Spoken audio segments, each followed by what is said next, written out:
Chaos today at Los Angeles International Airport after a gunman opened fire in a crowded terminal, killing a TSA employee and wounding 6 other people.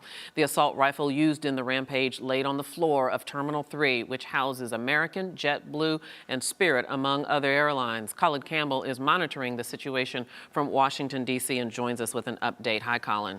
Hi, Debbie. The shooting caused flight delays and thousands of people to be stranded. And police are now releasing an initial ID of the shooting suspect.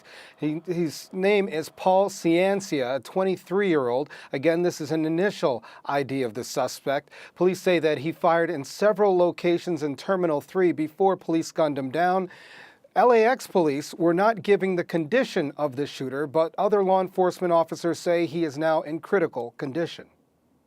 9:20 this morning, an individual came into Terminal 3 of this airport, pulled a assault rifle out of a bag and began to open fire in the terminal.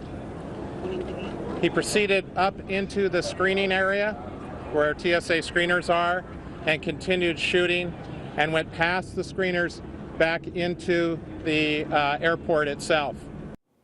Now, police say the suspect fired his way past the checkpoint, and the weapon that was used was an AR-15 rifle. LAX police shot him by a Burger King after tracking him. People in the airport ran for their lives, some crying as they lost track of their children trying to flee the gunshots. My back was turned to the gunman, so I was walking away, and so right when I heard the shots, I looked over my shoulder and everybody was running towards me saying, "Run, run." And so some people ran across the street, some people split to the right, and some people split to the left, and the gunman stayed, I think, inside of Terminal 3, I'm not sure. Again, one TSA employee has been killed, 6 others hospitalized, and law enforcement officials say that the shooter is in critical condition, Debbie. Just a horrifying incident. Colin Campbell, thank you so much for the update. I do appreciate it. All right, we'll see. Well, the LAX incident raises serious questions about safety at the nation's airports. Joining us to look into this is Glen E. Winn, who is an aviation security consultant and former Secret Service agent. Glen, thank you for taking a few minutes with us. I do appreciate it. Thank you. And the whole reason that we have TSA is to prepare for emergencies, things like this. Can you tell me about the training and, based on what we've seen so far, how the reaction was to this terrible, terrible occurrence? I think they have to be commended today, and not just TSA, but the police department at the airport, which is an airport police group, as well as the LA Police Department.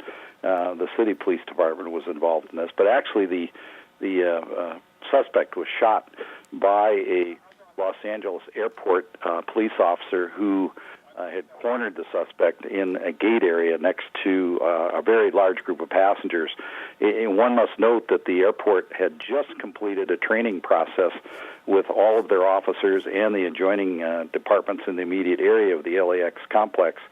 And their scenario that they'd use was exactly the kind of scenario that took place today. So I think the amount of people wounded is minimal. Granted, there are one dead and several other wounded, but I think the numbers could have been much higher if they'd not completed the training program that they had just finished over the last couple of weeks, again on the same kind of scenario. Wow, that's amazing. It could have been indeed so much worse. It looks like pandemonium. The video that we've seen, the pictures that we've seen, we've received reports that some of the passengers ended up out on the tarmac in an effort to evacuate the terminal. Isn't that itself a security breach? Actually, it's a security breach, yes, but not a major safety problem, because the airport had trained, as they say, to move people as rapidly as they can out of the line of fire, and they accomplished that.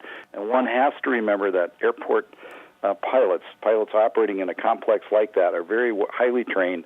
If they see a group of people who are entering the airport operating area or on the taxiway, they immediately stop moving the aircraft.